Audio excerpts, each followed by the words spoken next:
नमस्कार। साथियों, इस वीडियो के माध्यम से जो आपका जूनियर अकाउंटेंट का जो लेटेस्ट अपडेट है, उसके बारे में बात करेंगे। साथियों, ये वीडियो आपके लिए बहुत ही महत्वपूर्ण है, तो कोई भी वीडियो को स्किप नहीं करें, पूरा वीडियो देखें। जब ही आपको जो आपकी क्वेरीज़ है, उसका जो भी आपको नॉलेज चाहिएगा, वो कंप्लीट वीडियो देखने के बाद में आपको पता चलेगा। देखिए, फर्स्ट बात करते हैं साथियों, जैसा कि आप सभी को पता था कि कल 9 दिसंबर 2024 को डीटीए द्वारा आपका डाटा कर्मचारी चयन बोर्ड को भेज दिया गया था। और सभी व्यक्तियों को या सभी अभ्यर्थियों को उम्मीद थी कि रिजल्ट जल्द ही 12 दिसंबर से लेके 15 दिसंबर के मध्य घोषित कर दिया जाएगा। यानी सभी इसके बारे में पॉजिटिव थे, सभी खुश थे कि जल्दी रिजल्ट आ जाएगा और कोर्ट का स्टे था वो भी हट चुका है। यानी इसमें किसी प्रकार की कोई न्यायिक बाधा नहीं है। और जैसा कि मैंने भी जो कल वीडियो बनाया था, उसमें बताया भी था कि आपका रिजल्ट जल्द ही 2-3 दिन में या 15 दिसंबर तक देखने को मिल सकता है। यानी जो मेरे को जहाँ तक न्यूज़ मिली थी, जैसे उम्मीद थी, सभी को लग रहा था, स्पेशल मैं नहीं बता रहा था, तो संभावना थी कि आपका रिज़ल्ट जल्द ही जारी हो जाएगा। लेकिन साथियों, भविष्य का किसी को कोई पता नहीं होता है, यानी किसी को कोई पता नहीं था कि आगामी ये समस्या आ सकती है। हालाँकि कोई इतना क्रिटिकल इश्यू भी नहीं है, यानी नॉर्मल इश्यू है, ये दूर हो जाएगा, इसमें आपको किसी तरीके से घबराने की कोई आवश्यकता नहीं है। तो इस संबंध में कोई भी साथी अनावश्यक कमेंट ना करें कि आपने रिजल्ट के बारे में बताया था, रिजल्ट क्यों नहीं आया। देखिए, ये मेरे हाथ की बात नहीं है, ना आपके किसी के हाथ की बात है, ये सरकारी सिस्टम है, तो सरकारी सिस्टम में एज़ पर रूल्स के अकॉर्डिंग ही होगा। इसमें अपन कुछ भी नहीं कर सकते हैं। देखिए, हम फर्स्ट बात करते हैं साथियों, आपकी 9 दिसंबर 2024 को कल सुनवाई थी कोर्ट में, यानी जस्टिस समीर जैन के कोर्ट में थी, माननीय उच्च न्यायालय में। साथियों, उसमें कई प्रकार की पिटीशन याचिकाएँ थी, 5-7 याचिकाएँ थी, जिसमें आपकी आंसर की के बारे में भी थी और उसके अलावा जो कैंडिडेट थे, उन्होंने रिप्रेजेंटेशन के रूप में कर्मचारी चयन बोर्ड के माध्यम से कुछ क्वेरीज़ माँगी है, तो वो कोर्ट ने उनको 10 दिवस का समय दिया है, 10 डेज़ में उनको जो भी उनकी क्वेरीज़ है, तो बोर्ड को उस क्वेरीज़ को दूर करना है, यानी उनकी जो भी इंक्वायरी है, उनको बताना है और उस इंक्वायरी के अकॉर्डिंग कोर्ट में जो भी तथ्य है, वो पेश करने हैं। तो फर्स्ट बात करते हैं साथियों कि कौन-कौन से वो मामले हैं जिनमें कोर्ट के मध्य यानी कोर्ट में कर्मचारी चयन बोर्ड को जवाब देना है, जिन अभ्यर्थियों ने रिट याचिका लगाई है। देखिए साथियों, इसमें फर्स्ट बात करते हैं कि जो फर्स्ट पॉइंट है वो एसटी-एससी कैंडिडेट के बारे में उन्होंने एक मामला पूछा है कर्मचारी चयन बोर्ड से कि उन्होंने कर्मचारी चयन बोर्ड को लेटर के बारे में रिप्रेजेंटेशन के माध्यम से ये बताया गया है कि लगभग कई कैंडिडेट ऐसे हैं जो जो आपकी सीईटी लगी थी ग्रेजुएशन वाली, समान पात्रता परीक्षा, उसमें उन्होंने लाभ तो ले लिया एमई कैटेगरी का, यानी कई व्यक्ति ऐसे हैं एसटी-एससी के बता रखे हैं, तो उन्होंने एमई कैटेगरी का तो पात्रता परीक्षा में सीईटी में लाभ ले लिया और लेकिन वे लोग जो मुख्य परीक्षा आपकी आयोजित हुई थी, उसका रिजल्ट आया था 27 जून को। उस परीक्षा में वो एमई कैटेगरी में तो पास नहीं हो रहे थे और जो उनकी खुद की कैटेगरी है वर्टिकल एसटी-एससी की, उन्होंने उस रिजर्वेशन के माध्यम से उनका उसमें सिलेक्शन हो गया, यानी उसमें वो पास हो गए। तो किस नियमानुसार वो पास हुए हैं, उसके बारे में जो भी अभ्यर्थी है, उन्होंने कोर्ट के माध्यम से कर्मचारी चयन बोर्ड से सवाल पूछा है। यानी जो पहले व्यक्ति थे वो सीईटी के माध्यम से तो उन्होंने एमई का रिजर्वेशन का लाभ लेके वो सीईटी में पास हो गए क्योंकि एमई में कम कट ऑफ गई थी और लास्ट में जब आपका रिजल्ट आया था मुख्य परीक्षा का तो उसमें एमई कैटेगरी में भी पास नहीं हुई, उनका सिलेक्शन एमई कैटेगरी में हुआ नहीं और वो जो जनरल कैटेगरी थी जैसे एसटी-एससी की थी वर्टिकल उसके अकॉर्डिंग उनका सिलेक्शन हो गया क्योंकि उस कैटेगरी में वर्टिकल में कम कट ऑफ गई थी, जबकि एमई कैटेगरी में कट ऑफ ज़्यादा गई थी। तो इनको किस प्रकार से पास किया गया है।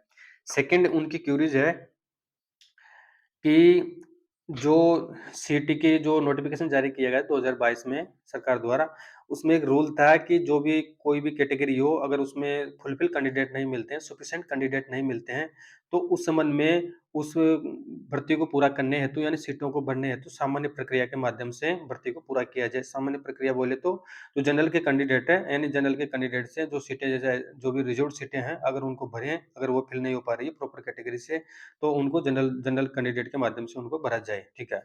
नेक्स्ट उन्होंने क्वेरीज़ की है कि इसमें कई कैंडिडेट ऐसे हैं साथियों, इनमें बता रखा है कि स्पोर्ट्स कोटा वाला जो कैंडिडेट है, उनमें 329 कट ऑफ गई है, जबकि इन्होंने पूछा है कि इनका मिनिमम 40% मिनिमम चाहिए होते हैं, इनको 5% की छूट नहीं है। तो इस संबंध में इनको किस बेसिस पे 329 जो कट ऑफ गई है, किस बेसिस पे यानी 36.55 कट ऑफ गई है, तो इनको किस बेसिस पे पास किया गया है, जबकि मिनिमम रिक्वायरमेंट 40% है। ये क्वेश्चन ये किया है। और नेक्स्ट किया है साथियों इन्होंने एक्स सर्विसमैन के बारे में पूछा है कि जनरल में ईडब्ल्यूएस में एससी है, एसटी है और एमबीसी है, यानी ओबीसी के अलावा ओबीसी इसमें इंक्लूड नहीं है। तो उनकी जो कट ऑफ गई है वो सेम कैसे चलेगी? यानी 274 पॉइंट जो भी कट ऑफ गई है, वो सेम कैसे चलेगी? प्रत्येक कैटेगरी में सेम कट ऑफ नहीं जा सकती है। तो ये उनको संदिग्ध मामला लगा, तो इस संबंध में स्पष्टीकरण माँगा है कि ये सेम कट ऑफ किस बेसिस पे गई है। ठीक है साथियों? तो ये है जो भी 3-4 पॉइंट है, उसके बारे में जो रिप्रेजेंटेशन का मामला है, वो कर्मचारी चयन बोर्ड 10 दिन में जवाब देगा। जो भी उनको लगता है, जो भी ये इन्होंने क्यूरीज की है, तो उसके अकॉर्डिंग जवाब दे देगा। अब इसमें तो कर्मचारी बोर्ड जवाब देगा, जो भी स्थिति है। हालाँकि गलती तो किसी प्रकार की कोई होती नहीं है, पर जो भी गलती होगी उसके बारे में कोर्ट को जवाब दे दिया जाएगा। अब ये जवाब कर्मचारी चयन बोर्ड को अभी तक ऑर्डर की कॉपी उनको मिल जाएगी या मिल चुकी है, मिल जाएगी, तो 10 दिन में उनको जवाब देना है। और अभ्यर्थियों ने ये भी मांग की है कि जो गलतियां हुई उस संबंध में 10 दिन में रिवाइज परिणाम भी जारी किया जाए और पुनः वेरिफिकेशन की प्रोसेस भी की जाए, यानी उनकी मांग यह है।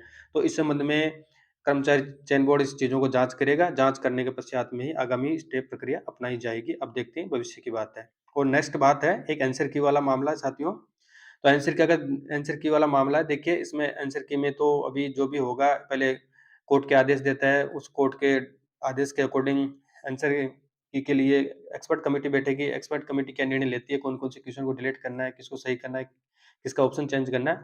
अब उन क्वेश्चनों का पता तो आप लोगों को ही है कि कौन सा क्वेश्चन गलत माना गया है, कौन सा सही माना गया है, उसके बारे में मुझे पता नहीं है पूरा, तो वो आपको पता है। साथियों, तो इस संबंध में मेन बात कंक्लूजन ये निकल के आया है कि जो उम्मीद थी, उम्मीद कन्फर्म थी कि रिजल्ट 15 दिसंबर तक आ जाना चाहिए था, लेकिन इसके विपरीत हुआ। देखिए, भविष्य में किसी को कोई पता नहीं होता है। अब इसमें मैंने बताया था, हालाँकि वो बात सही नहीं निकली। तो इसमें किसी को कोई पता नहीं था, खुद चेयरमैन साहब को पता नहीं था कि रिजल्ट में ये डिले हो सकता है, या किसी कैंडिडेट को आपको भी पता नहीं था कि ऐसा हो सकता है। आपको, आप लोगों को सभी को आज पता लगा है, जबकि ये मामला कल का था। तो ऐसा किसी को पता नहीं था साथियों। तो किसी भी साथी के ऊपर अनावश्यक ब्लेम करने की, या जो कोई भी यूट्यूबर है, कोई भी टीचर है, आपको कोई भी चीज़ इन्फॉर्मेशन दे रहा है, तो उसको आप किसी तरीके से उसको हतोत्साहित नहीं करें। यानी उसके साथ में आप किसी प्रकार की जो भी नेगेटिविटी है, वो नेगेटिविटी ना फैलाएँ और अनावश्यक कमेंट भी ना करें।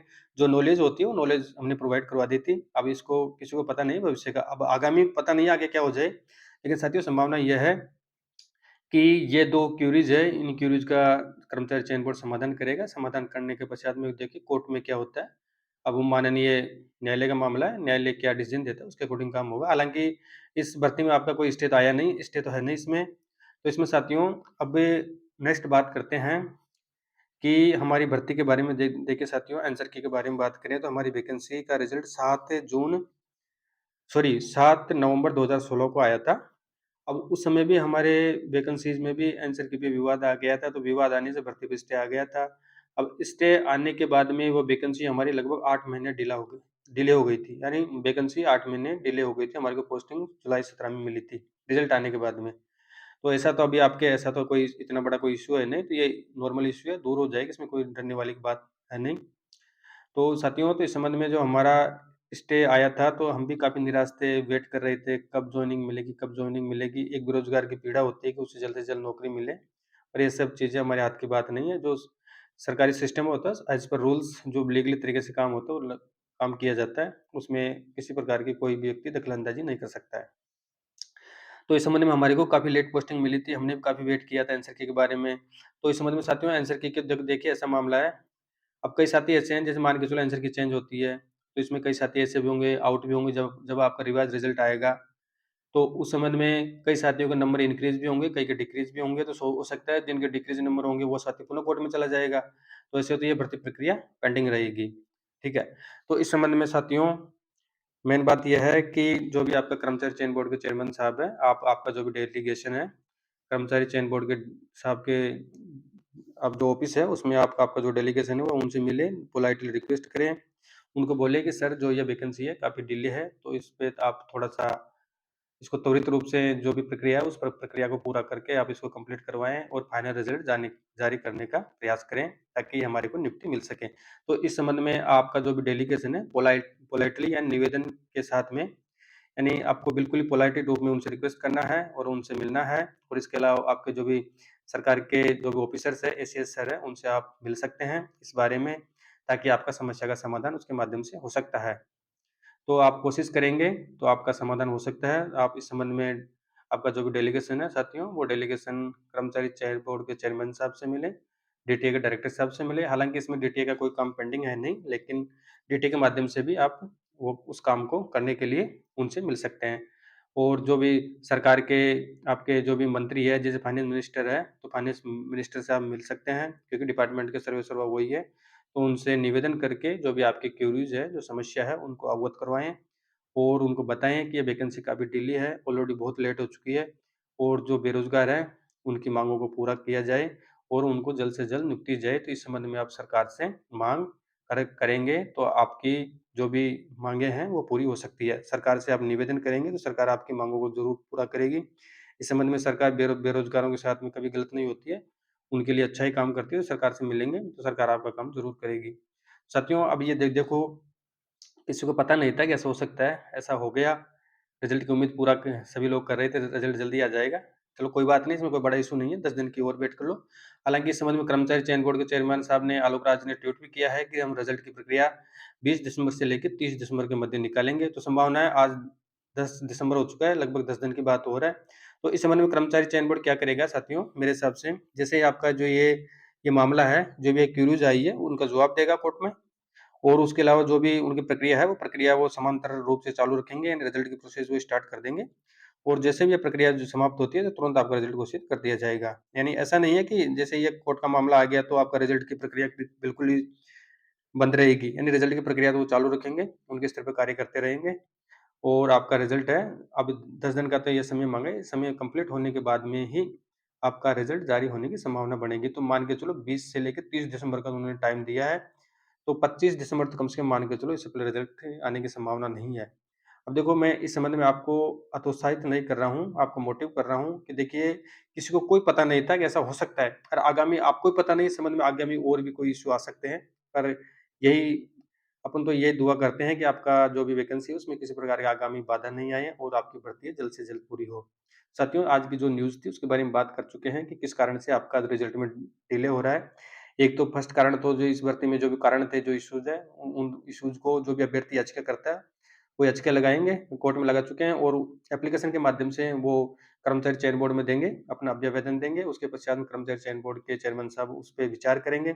जो भी बिंदु है, बिंदुओं में विचार करके जो भी रिपोर्ट तथ्यात्मक फैक्चुअल स्टेटमेंट होगा, फैक्चुअल स्टेटमेंट या तथ्यात्मक रिपोर्ट होगी, वो रिपोर्ट कोर्ट में पेश करेंगे। उसके पश्चात में जो भी निर्णय आएगा, उस निर्णय के अकॉर्डिंग काम करेंगे। अब इन लोगों की डिमांड है कि 10 दिन में रिवाइज़ रिज़ल्ट जारी किया जाए।